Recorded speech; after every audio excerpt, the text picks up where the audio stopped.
Halogen derivatives. ये नाम सुनने में शायद थोड़ा टेक्निकल लगे, है ना? पर इनकी कहानी एक ऐसे केमिकल परिवार की है जो हमारे नॉन स्टिक पैन से लेकर हमारे पर्यावरण के सबसे बड़े खतरों तक हर जगह मौजूद है। तो चलिए आज इसी फैसिनेटिंग दुनिया में उतरते हैं और देखते हैं कि आखिर ये सब होता कैसे है। और यही तो सबसे हैरान करने वाली बात है ना? कि एक ही केमिकल फैमिली एक तरफ तो जीवन बचाने वाले मटेरियल्स बनाती है और दूसरी तरफ पर्यावरण को तबाह कर सकती है। आज हम इसी पहेली को सुलझाएंगे। हम देखेंगे कि कैसे सिर्फ एक छोटा सा केमिकल बॉन्ड, सिर्फ एक बॉन्ड, इन मॉलिक्यूल्स के बर्ताव से लेकर हमारे प्लैनेट की सेहत तक सब कुछ तय कर देता है। तो कहानी की जड़ तक चलते हैं और सब कुछ शुरू होता है एक बहुत ही फंडामेंटल रिश्ते से। एक कार्बन और एक हैलोजन एटम के बीच का केमिकल बॉन्ड। बस यही छोटा सा कनेक्शन, यही वो बुनियाद है जिस पर इन कंपाउंड्स के अच्छे और बुरे दोनों पहलू टिके हुए हैं। अच्छा, तो ये हैलोजन डेरिवेटिव है क्या भला? बहुत सिंपल है। सोचिए, हमारे पास एक हाइड्रोकार्बन है।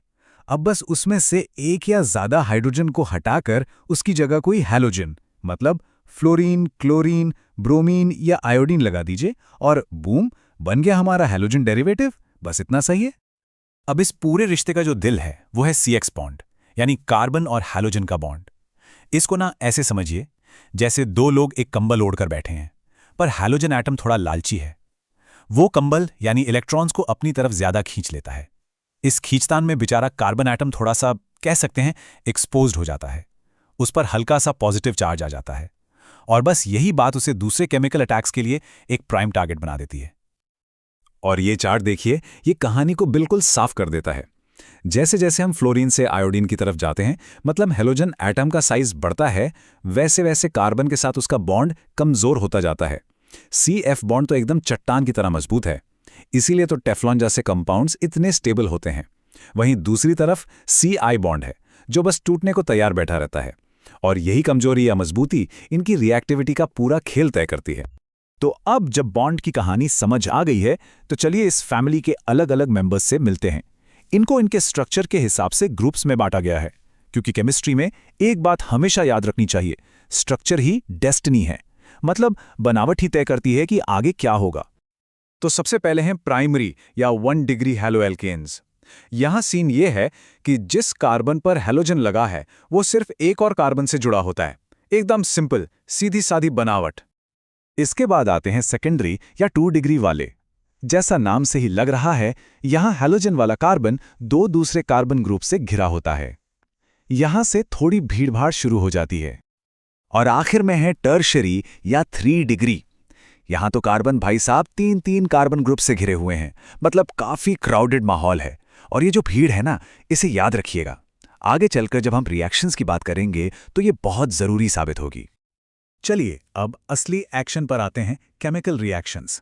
इसको एक तरह की बहस समझिए, एक डिबेट, जहां मॉलिक्यूल्स को यह तय करना होता है कि वो कौन सा रास्ता अपनाएंगे, और ये फैसला पूरी तरह से उनकी बनावट और आसपास के हालात पर डिपेंड करता है। तो जब ये मॉलिक्यूल्स रिएक्ट करते हैं तो इनके पास मोटे तौर पर 2 रास्ते होते हैं, SN1 और SN2। SN2 को समझिए एक तेज सिंगल स्टेप अटैक, मतलब अटैकर मॉलिक्यूल, जिसे हम न्यूक्लियोफाइल कहते हैं, पीछे से आता है और हैलोजन को एक ही झटके में बाहर निकाल देता है। वहीं दूसरी तरफ SN1 जो है वो एक थोड़ा धीमा 2 स्टेप का प्रोसेस है। पहले हैलोजन आराम से निकल जाता है, एक इंटरमीडिएट बनता है और फिर न्यूक्लियोफाइल आकर जोड़ता है। और कौन सा मॉलिक्यूल कौन सा रास्ता चुनेगा, ये तय करता है उसका स्ट्रक्चर, जिसके बारे में हमने अभी अभी बात की थी। तो SN2 रिएक्शन को और करीब से देखें तो ये एक सिंक्रोनाइज्ड डांस जैसा है।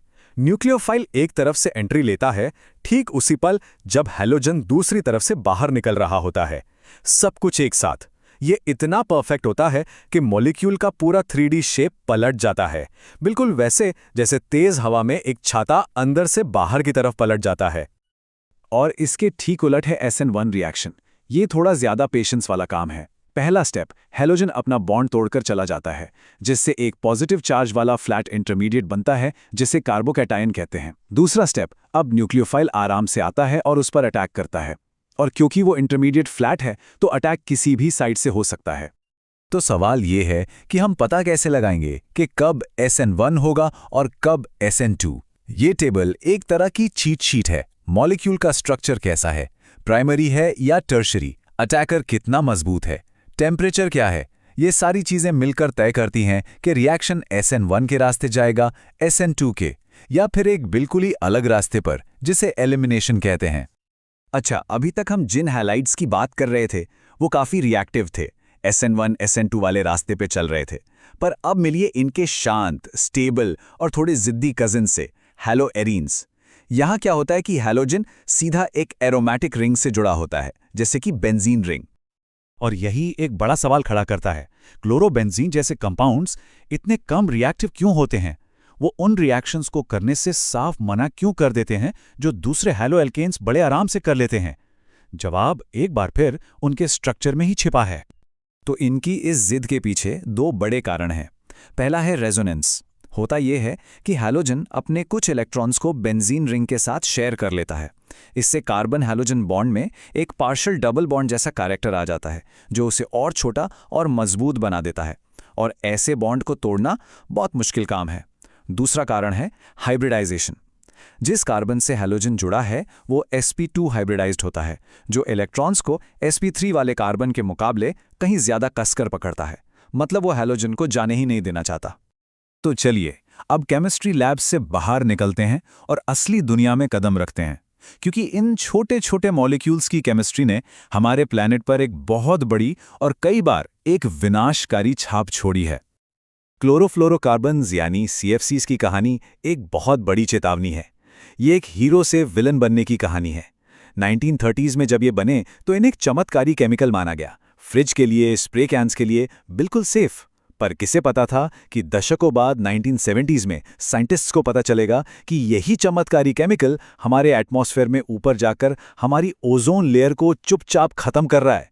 ये एक ऐसी खोज थी जिसने पूरी दुनिया को हिला दिया और जिसका नतीजा था 1987 का ऐतिहासिक मॉन्ट्रियल प्रोटोकॉल। पर यह होता कैसे है? देखिए, जब सूरज की यूवी किरणें एक CFC मॉलिक्यूल पर पड़ती हैं तो वो उसमें से एक क्लोरीन एटम को आज़ाद कर देती हैं, और ये अकेला क्लोरीन एटम एक तबाही का चक्र शुरू कर देता है। ये एक ओजोन मॉलिक्यूल को तोड़ता है, फिर खुद को रीजनरेट करता है और फिर अगले ओजोन मॉलिक्यूल पर हमला कर देता है। ये साइकिल बार बार चलता है। सोचिए, एक अकेला क्लोरीन एटम हजारों हजार ओजोन मॉलिक्यूल्स को खत्म कर सकता है। और ये समस्या सिर्फ हवा तक ही सीमित नहीं है। DDT जैसे दूसरे हैलोजन कंपाउंड्स, जिन्हें ऑर्गेनोक्लोरीन्स कहते हैं, वो भी बहुत कह सकते हैं जिद्दी होते हैं। वो कुदरती तौर पर आसानी से टूटते नहीं। इसके बजाय वो जानवरों के फैटी टिश्यूज में जमा होते जाते हैं। फिर जब एक जानवर दूसरे को खाता है तो ये केमिकल फूड चेन में ऊपर की तरफ और ज़्यादा कॉन्सेंट्रेट होता जाता है। इसी प्रोसेस को बायोमैग्निफिकेशन कहते हैं, और इसका नतीजा बार्ड ईगल जैसे टॉप प्रेडेटर्स के लिए जहर बन जाता है। तो देखा आपने, एक छोटे से पोलर बॉन्ड से शुरू हुआ सफर ओजोन लेयर के भविष्य तक पहुंच गया। हैलोजन डेरिवेटिव्स की ये कहानी हमें दिखाती है कि कैसे मॉलिक्यूलर लेवल की दुनिया और हमारी बड़ी दुनिया एक दूसरे से कितनी गहराई से जुड़ी हुई है, और ये हमें सोचने पर मजबूर करती है कि ऐसी और कितनी अनदेखी, अनसुनी मॉलिक्यूलर कहानियां हैं जो ठीक इसी पल हमारी दुनिया को एक नया आकार दे रही हैं और हमें शायद उनका अंदाजा भी नहीं है।